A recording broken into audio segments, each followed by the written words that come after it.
Is it going? And I think so. Hey guys, hello. I'm Crystal. I'm Alaska. And we're with the Dog Psychology and Training Center. It's been a while since I've had my assistant here helping me for our Facebook Live videos. I think the last one. When was the last one? Like by Christmas. Oh yeah, because we had those fun hats you were just talking about. So cool. So Alaska wanted to start by talking about my 2 front teeth that were lost. She lost both of her 2 front teeth. Not dog related at all. Just happened, huh? Well, they happened close together, and for one of them I did not let the tooth fairy get one, but for the other one I did. I had it in an envelope that said like my front right tooth. Yeah. I was thinking of right tooth, but I didn't want to say that because I don't know mine, except like straight and back. What? You know straight and backwards. Very good. So she wanted to help me today talking about reactive dogs out on walks. And so she's going to make sure I don't forget anything and add her own 2 cents from a dog trainer's child and what her perceptions are of training sometimes. And we'll just go ahead and get started. How's that sound? Very good. All right. So for those of you that have a dog that doesn't like other dogs, or I struggle with a dog who's human reactive because I feel like that dog should not be out of the house without a muzzle, period. Because the risk of injury to a human is much higher. We have much more fragile skin. And so that dog should not be out of the house without a muzzle. For dogs that so we're going to be talking mostly with dogs that just have dog-to-dog reactivity. If your dog has full-blown dog aggression, so your dog has actually bitten another dog, or you believe your dog has intent to harm, you just have not let your dog get that close to another dog, I also would not take your dog out of the house without a muzzle. And I would highly suggest for those human aggressive dogs and the highly aggressive dog aggression dogs that you, again, seek the help of a professional. Because in a lot of those cases, we can help get your dog to the point that they can coexist, and walk past other people and other dogs and not have that intent to harm. So we're just going to be talking about reactive dogs. And the difference between reactivity and aggression for us is that aggression is when a dog has true intent to harm. Reactivity is a dog who's mostly more vocal and doesn't necessarily want to harm. They just get themselves all worked up in a state. And if you don't know the difference, then assume your dog is aggressive until you seek the help of a professional. So muzzle conditioning. This is a word I've mentioned a few times already. Google how to muzzle condition your dog. There are so many awesome, helpful videos because a muzzle should not be something that your dog bites on. That's what keeps it closed, not to open. I'm gonna be right back. You talk to them for a second. Okay. And we need to also when it's on, we also need to let it them not to try to open their mouths and bite the stuff that are tied on it, because then it will open up and then they can draw their opens up. So you want to make sure it's tight so that it can't open a bit of it out. So it can just open a little bit because the whole thing can come out. So we want it as tight as it can be as we did it, so it won't fall out. She's exactly right. So one of the biggest mistakes that people have with muzzling their dog is that they don't put it on tight enough. And if it's loose enough, dogs are strong enough to stretch that material just far enough to get it off their nose, and then their mouths are free to bite. So you want it to be super snug on your dog. And there are a lot of, Learberg.com sells some really great muzzles. We only work with clear Jeffco muzzles because it allows us to read the dog's body, their facial body language, so that we can see what they're thinking before they have an outburst. But there are training muzzles. So the clear Jeffco that has the training muzzle has a little circle in the front of it.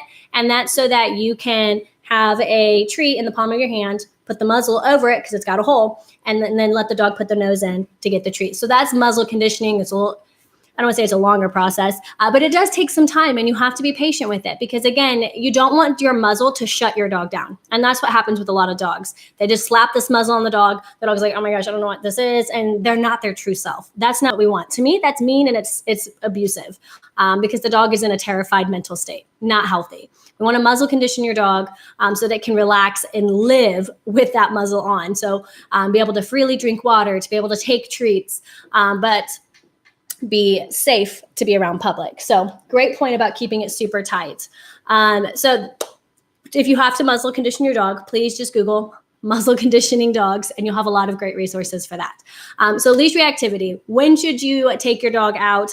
Or how do you take your dog out when you just have to? So dogs that need to get groomed or have to go to the vet, or you just need to take your dog for a walk.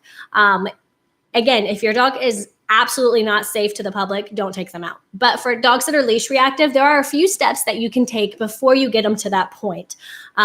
So before you go for your walks, yes, I'm saying don't take your dog for a walk right now. Practice a few skills.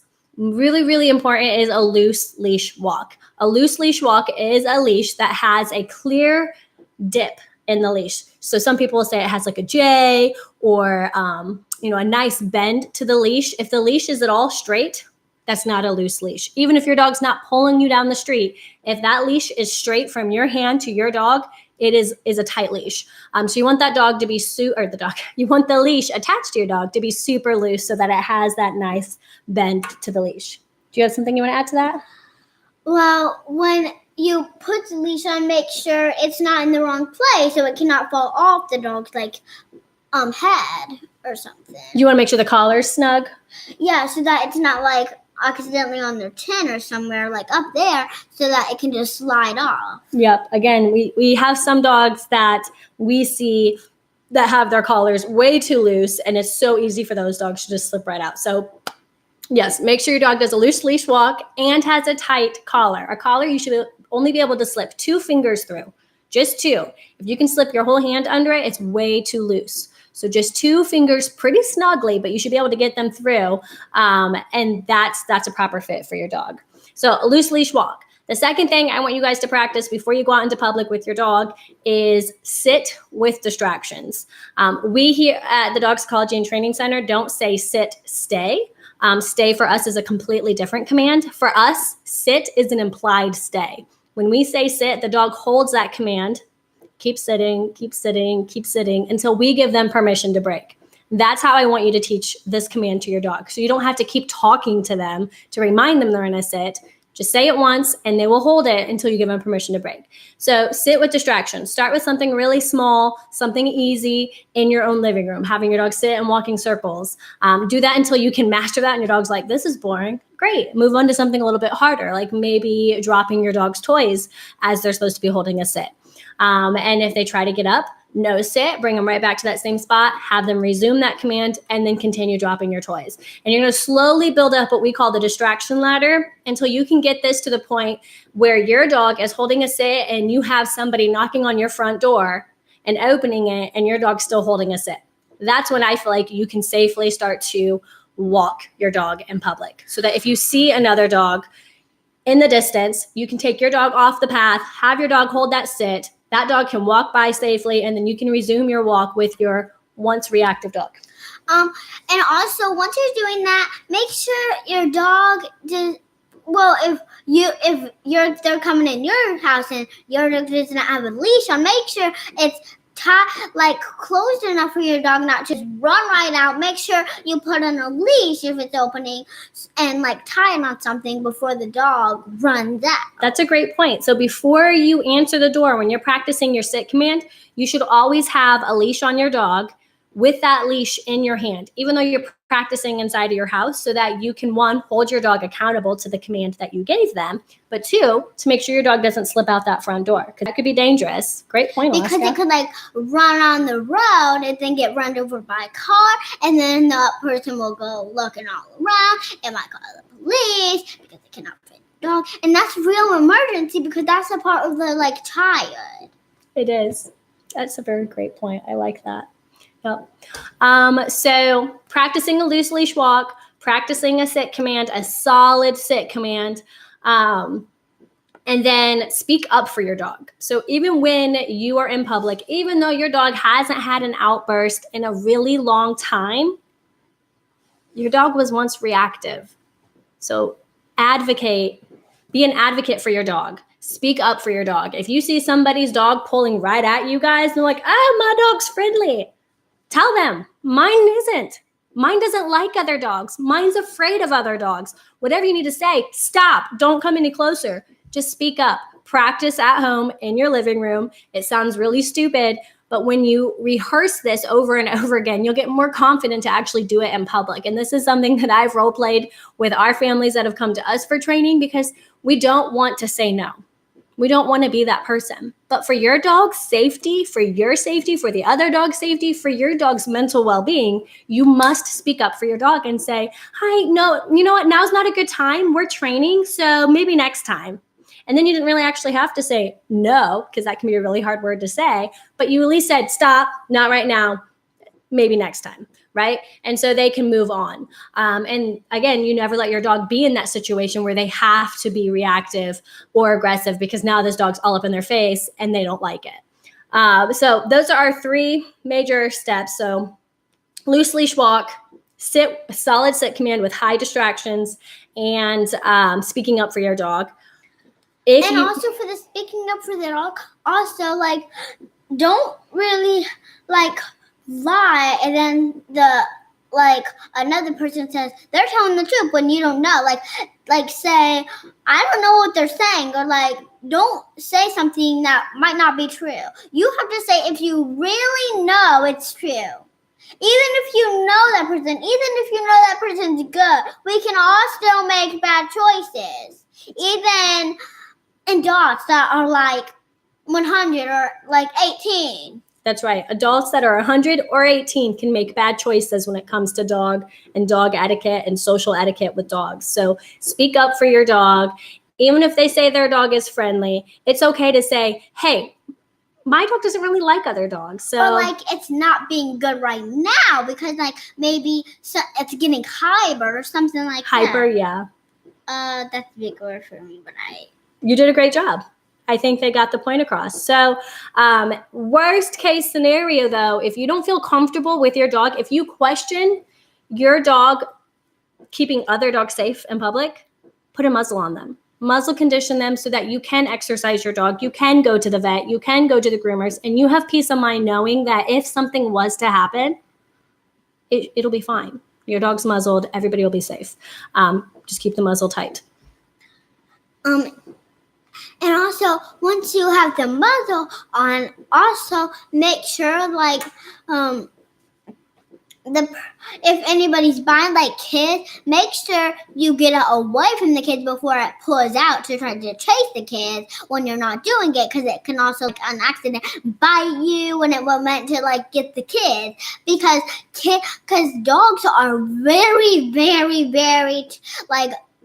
They really like to chase kids more than a dog because they know that kids don't know better. Just like my baby sister who likes dogs, and she'll always just go up to dogs, and then the dogs will get so hyper, they'll just run around chasing her, and she'll be like, mommy, daddy, come get me. I'm stuck by a dog, when she really being chased by it. So that's a great point. Alaska had a lot of things bundled up in there, and I'm going to kind of break that down for you. So the first thing was, if your dog is reactive to children and you see kids, make sure that you set up a situation, an exit strategy to get your dog and yourself away from those approaching kids. The second thing was that if your dog is... It depends on how wild they are. Because like if the kids are like, well, you should get them away. But if they're like calm, like how calm is the parent or someone like that, if they're just getting hyper and hyper and they're still calm, you have to still get them away.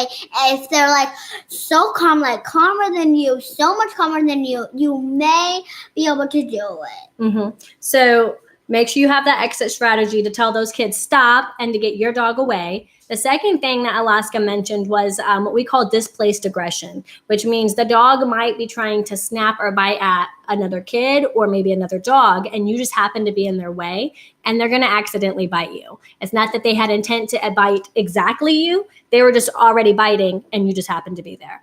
And so that's what's called displaced aggression. So keeping that leash on your dog and holding your dog away. You can't see my hand, but I'm holding my leash way far away, and I'm holding it tight so that the dog can't reach me with the leash. And also having that exit strategy to get away safely before an altercation even happens. But if your dog has aggression towards kids, do not take your dog out in public without a muzzle, and seek the help of a professional to make sure that nothing bad happens. That's what we want. We're not going to judge you. And we have a lot of families that contact us and they try to, I don't want to say they downplay it, but they're afraid to tell us the whole truth because they don't want us to judge them or their dog. Because most of the times when you have an aggressive or a reactive dog, they're great all other times of their life. It's just that outburst. So we know that. We're not going to judge you about that. We're actually going to ask for all the honest facts, and then we're going to set up a game plan to help you overcome this. We're not lies about dogs. We are real to this because we go doing stuff. We work for dogs. We do for the dogs. We treat the dogs. Do not say we're lying because we are telling the truth. Just like my mom said, we aren't lying. That's right. We won't lie. Because if you listen to us, you have to do it to your dog and see what happens because everything that we say will happen. It depends on how you do it. That's right. You're so smart, Alaska. So again, you learned that at school? That was very good. So yes, we are going to tell you the truth. We are going to tell you pros and cons. This is how serious the situation is, but these are the steps that we need to take to get there. But it's also important to know that with specific types of aggression and even some reactivity, you can't magically change your dog into a different personality. They're always going to be that same dog. They may still have those same triggers. We're just going to help put some buffers in between those triggers so that your dog can be calmer in those situations. But again, just like us, we all have our triggers. The more exposure we get to those triggers, the more repeated stressors that layer up is the more likely we're going to have an outburst. So this is something too that we also help coach families with reactive and aggressive dogs to make sure that their dogs maintain that balance to be stress-free and public. This is the important thing. It's that if your dog is by kids that are making crafts, please keep them away if they have paper because the dogs can eat the paper and get sick or die. We don't want that to happen. It's a serious thing. If you're doing craft time, make sure the dogs keep an appropriate distance. Our dog has a different food, and she might think that's her dog. Even like our dog, who's a good dog, you even have to get good dogs away. Mm-hmm. It's just a privilege because they might getting high because they think that's their food. It depends on what color they are and stuff like that. If it's their food color and if it's colored like that, they might try to eat that paper. It doesn't matter how big the paper is; they can still get sick. But it depends on how big the paper is. If it's so big, like a whole like our paper, they'll die. But if it's just like a tiny smidge, they can get sick. It's true. It's true. We have a lot of dogs that come to us with the dog form of pica, if you will, that will eat just about anything. So we get to practice all kinds of distractions like craft time, dinner time, and also time. Like hair time because they can try to pull your hair like that's their feel because some dogs do like to eat hair because they think it's their toy because they might get it and remember they put it in their mouth. So we don't want that because that will get your hair disgusting and you'll have to wash your hair off and then it will get dried up and then you'll finger your hair out and all that and then it's all slobbery and gross. Yeah, and then or a brush or use a towel or a paper or just take a shower. Yeah. All right, so we're going to be getting off here soon so you guys can get back to your evening. If you have any questions, please put them in the comments, and we would love to address them the next time we come on live next week, every Thursday at 7:30. And just real quick, I just want to see, hey, Tara. Can you say hey to Tara? Do you know that Tara shared a room with Mommy and Daddy when we went to the dog training conference? And she had a big St. Bernard. What's that? It's a dog like Morgan, but fluffy. and it's white and brown, like Beethoven. But it's been a long time since you watched that movie. I'll show you a picture after. Wait, can you show me a picture of Beethoven or her dog? Well, Beethoven and her dog are both St. Bernards. And then somebody says they came to watch after they read the question. Cool. Joy, thanks for being here. If you have any questions that we did not answer, please let us know in the topics and the comments below, and we'd love to answer them for you. Gail says that you, Alaska, are so adorable and such a smart young lady that knows her doggies. You go, girl. What do you got to say to Gail? Well,